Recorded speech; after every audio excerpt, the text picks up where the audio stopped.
Good morning students. आज हमारा lesson number 1 विद्युत आवेश पार्ट नंबर 2। पार्ट नंबर 2 में हम आज आपको आवेशन की प्रक्रिया, चूंकि कल हमने हमारी वीडियो में देख लिया था कि आवेश क्या है, कितने प्रकार का होता है। बेंजामिन फ्रैंकलिन ने बताया था कि आवेश दो प्रकार का होता है, जिसे धन आवेश और ऋण आवेश नाम दिया गया था। और बेंजामिन फ्रैंकलिन ने ही यह अपने प्रयोग के आधार पर प्रदर्शित किया कि समान प्रकृति के आवेशों के मध्य प्रतिकर्षण बल और असमान प्रकृति के आवेशों के मध्य आकर्षण बल कार्य करता है। स्टूडेंट्स, आज हम हमारी वीडियो में आपको आवेशन की प्रक्रिया के बारे में पढ़ाएंगे। आवेशन की प्रक्रिया क्या होती है, कितने प्रकार की होती है और आप इस प्रक्रिया का उपयोग करके किसी वस्तु को आवेशित किस तरह से कर सकते हैं।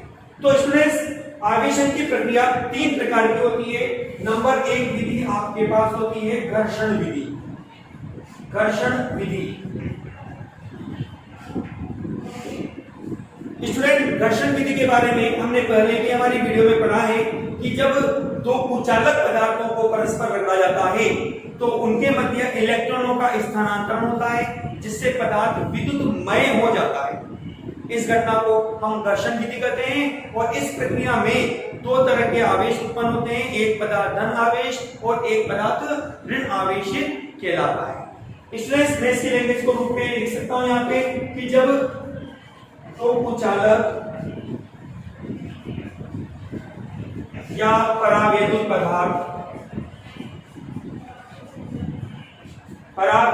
पदार्थ को परस्पर रगड़ा जाता है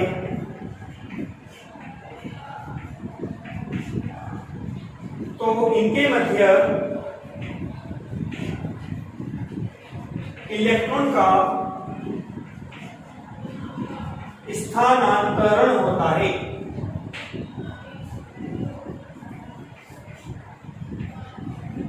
जिससे पदार्थ विद्युतमय हो जाता है।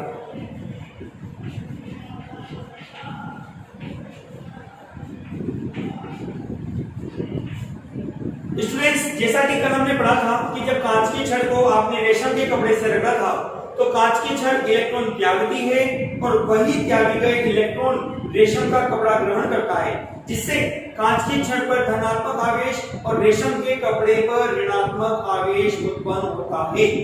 इस तरह से घर्षण विधि में हमने इस बात को नोट किया है कि घर्षण विधि वह प्रक्रिया है जिसमें दोनों तरह के आवेश उत्पन्न होते हैं।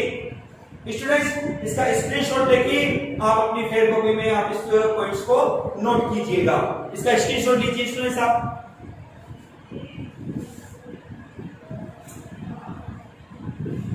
चलिए स्टूडेंट्स, अब हम हमारे आवेशन की प्रक्रिया की नंबर 2 विधि के बारे में पढ़ते हैं। नंबर 2 विधि क्या है हमारे पास?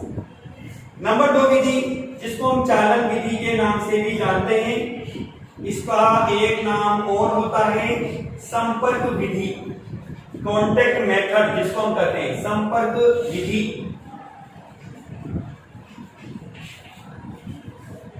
जैसे कि नाम से स्पष्ट है संपर्क। स्टूडेंट्स, यहां आप संपर्क विधि में क्या करेंगे कि जब आवेशित वस्तु को अनावेशित वस्तु के पास उसको स्पर्श करवाते हुए रखते हैं तो इस प्रक्रिया में अनावेशित वस्तु पर भी समान प्रकृति का आवेश उत्पन्न होता है। तो हम यह कहते हैं इसके बारे में, चालन विधि के बारे में, इस प्रक्रिया में आवेशित वस्तु को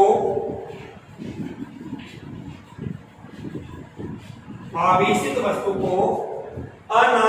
वस्तु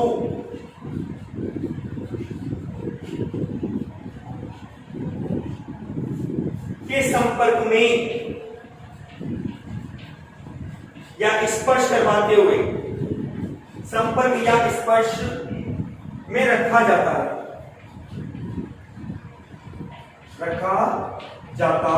है, जिससे अनावेशित वस्तु पर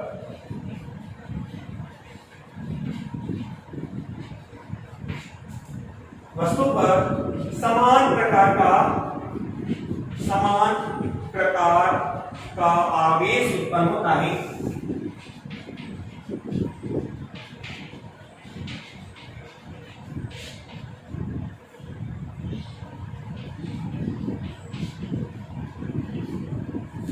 स्टूडेंट्स, जैसे कि मैं एक एग्जांपल आपको देता हूं, उदाहरण के तौर पर मैंने एक धनावेशी छड़ ली। यह धनावेशी छड़ है मेरे पास। मैंने इस छड़ को एक अनावेशित वस्तु को स्पर्श कराते हुए रखा। ये तो है आपके पास धन आवेशित छड़,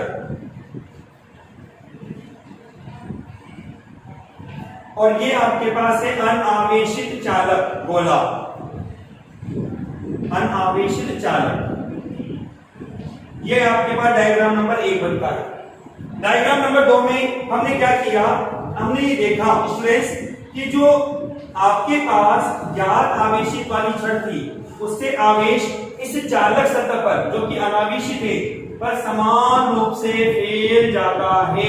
इस तरह से यहां से आवेश इस चालक गोले पर स्थानांतरित होता है और आवेश इस गोले पर समान रूप से फैल जाता है। ये चित्र नंबर 2 आपके पास बनता है। चित्र नंबर 3 में स्टूडेंट्स हमने क्या किया, चित्र नंबर 3 में हमने जो चालक छड़ थी हमारे पास, उसको हमने इस गोले से दूर कर दिया और हमारे पास इस गोले पर केवल आवेश विद्यमान रहते हैं, और ये आवेश हमारे पास धनात्मक आवेश होता है जो कि इस गोले की सतह पर समान रूप से फैल जाता है।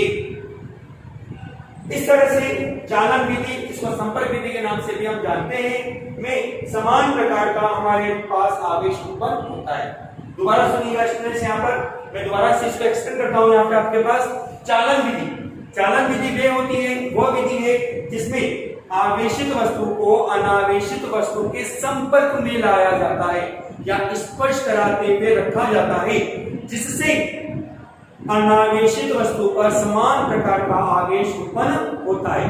जैसे मैंने आपको एक प्रयोग करके दिखाया यहाँ पे कि मेरे पास एक ज्ञात धनावेशी छड़ है जिसको मैंने अनावेशित चालक को स्पर्श कराते हुए रखा।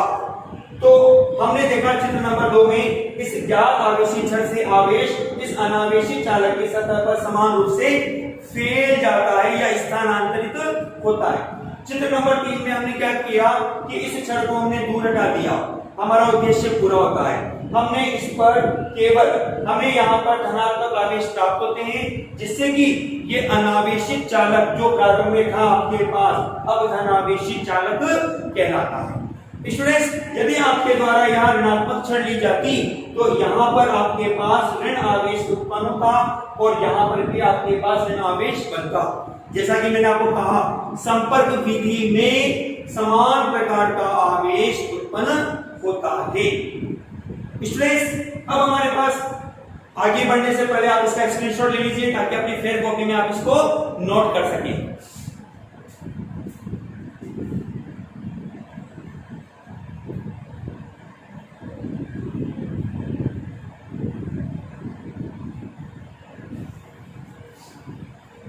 स्टूडेंट्स, अब हमारे पास नंबर 3 विधि है प्रेरण विधि, जिसको हम प्रेरण विधि के नाम से बोलते हैं।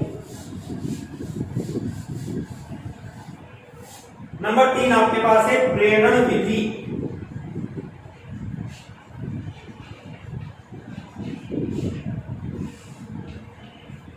देखिए स्टूडेंट्स, ध्यान दीजिएगा, अभी तक आपने 2 विधियां पढ़ी है, जिसमें नंबर 1 आपके पास है घर्षण विधि। आपने देखा घर्षण विधि में समान प्रकार के आवेश उत्पन्न होते हैं। नंबर 2 आपने पढ़ी संपर्क विधि, सॉरी घर्षण विधि में आपके पास विपरीत प्रकृति का आवेश उत्पन्न होता है, एक धनात्मक और एक ऋणात्मक बनता है। और नंबर 2 विधि आपने पढ़ी संपर्क विधि, जिसको हम स्पर्श विधि या चालन विधि के नाम से भी जानते हैं। इस विधि में हमारे पास समान प्रकृति का आवेश उत्पन्न होता है। नंबर 3 विधि हमारे पास है प्रेरण विधि। इस विधि की विशेषता यह है स्टूडेंट्स, जब आप आवेशित वस्तु को अनावेशित वस्तु के पास बिना स्पर्श कराए, इसके पहले वाली विधि में आपने स्पर्श करवाते हुए वस्तु को रखा था, यहां हम बिना स्पर्श कराते हुए वस्तु को रखेंगे। देखिए मैं इसकी लैंग्वेज आपको लिखता हूं। यहां पर हमने कहा जब आवेशित वस्तु को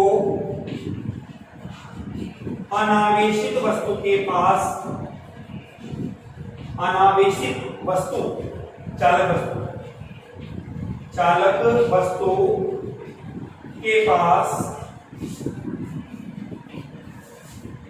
बिना स्पर्श कराए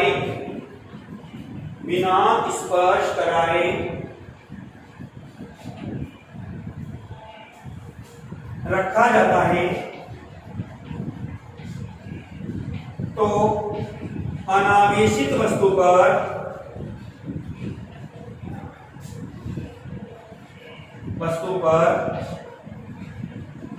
विपरीत प्रकृति का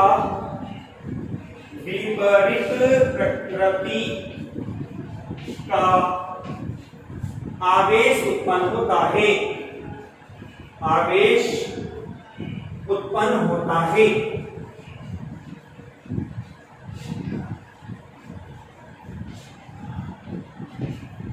ठीक है स्टूडेंट्स, अब आप इसको प्रयोग के माध्यम से भी समझिएगा। मेरे पास यहाँ एक ज्ञात धन आवेशित छड़ है, यह आपके पास है धन आवेशित छड़, जिसके पास मैंने बिना स्पर्श कराए एक अनावेशित चालक को रखा है।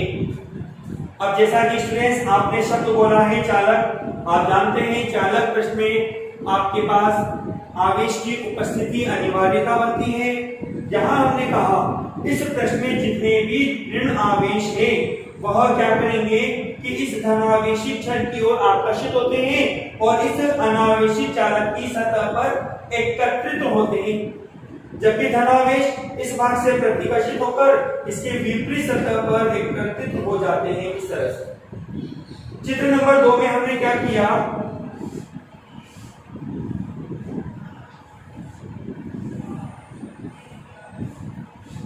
हमने इस बाह्य सतह को भूसंपर्कित कर दिया। स्टूडेंट्स, ये भूसंपर्कित का साइन होता है, भूसंपर्कित अर्थात अर्थ से जोड़ देना, पृथ्वी से संबंधित कर देना, जोड़ देना।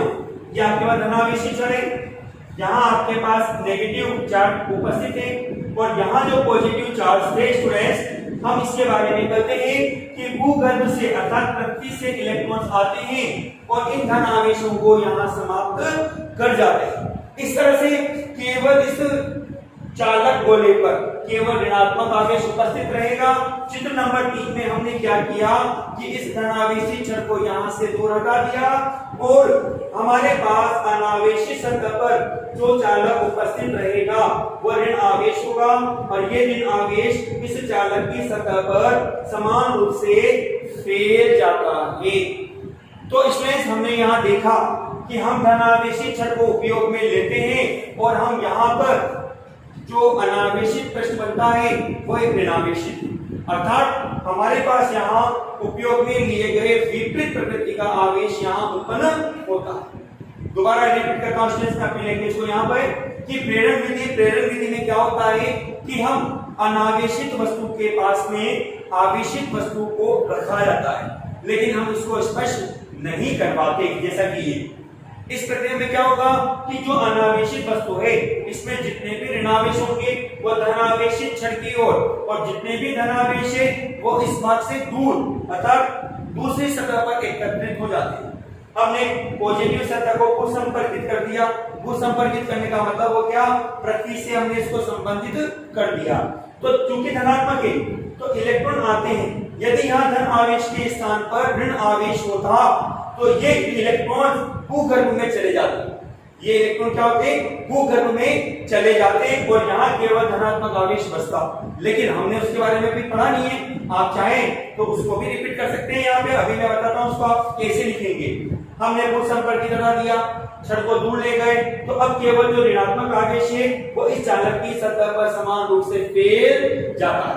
इस तरह से हम यहाँ पर देखते हैं कि धनावेश छड़ को लेकर हमने अनावेशी चालक पर ऋणात्मक आवेश उत्पन्न किया है। ठीक है स्टूडेंट्स, अब मैं आपको बताता हूँ कि यदि आपके पास यहाँ धनावेशी छड़ के स्थान पर ऋणात्मक छड़ होती तो आप क्या करते। देखिए ऋणात्मक आवेश होंगे तो यहाँ आपके पास धनावेशी सतह बनती और इधर की ओर ऋणात्मक सतह बनती। ऋणात्मक सतह को आप भूसंपर्क की जोड़ देते तो जितने इलेक्ट्रॉन्स होते वो पृथ्वी में या भूगर्भ में स्थानांतरित हो जाते और अंत में हम क्या करते इस ऋणावेशी छड़ को हटा देते और भूसंपर्क से कनेक्शन हटा देते तो आपके पास यहाँ पर धनात्मक आवेश सतह उत्पन्न होते जो कि चालक सतह पर समान रूप से वितरित हो जाते हैं। तो स्टूडेंट्स आज हमने हमारे पार्ट नंबर 2 लेसन नंबर 1 विद्युत आवेश के बारे में पढ़ा जिसमें हमने आवेशन की प्रक्रिया के बारे में जाना, जिसमें हमने 3 विधियों के बारे में अध्ययन किया, प्रेरण विधि, संपर्क विधि जिसको चालन विधि के नाम से भी जाना जाता है और नंबर तीसरी विधि हमारे पास घर्षण विधि के रूप में है। मैंने ऑर्डर थोड़ा चेंज कर दिया, कोई प्रॉब्लम नहीं है, आप उस ऑर्डर को कैसे भी बोलिए लेकिन विधियों की संख्या आपके पास 3 बनती है। घर्षण विधि में आपके पास परिमाण में समान, प्रकृति में विपरीत आवेश उत्पन्न होता है, जबकि चालन या संपर्क या स्पर्श विधि में आपके पास समान प्रकृति का आवेश उत्पन्न होता है। तीसरी विधि जो कि प्रेरण विधि होती है, प्रेरण विधि में आपके पास विपरीत प्रकृति का आवेश उत्पन्न होता है। तो स्टूडेंट्स हमने 3 विधियों के बारे में यहाँ पढ़ा, आप इनको अपने नोट्स में लिखिएगा। आप लॉकडाउन के दौरान अपने समय का सदुपयोग करते हुए इन पॉइंट्स को ज्यादा से ज्यादा याद करने की कोशिश भी कीजिए। इसका स्क्रीनशॉट ले लीजिए स्टूडेंट्स आप।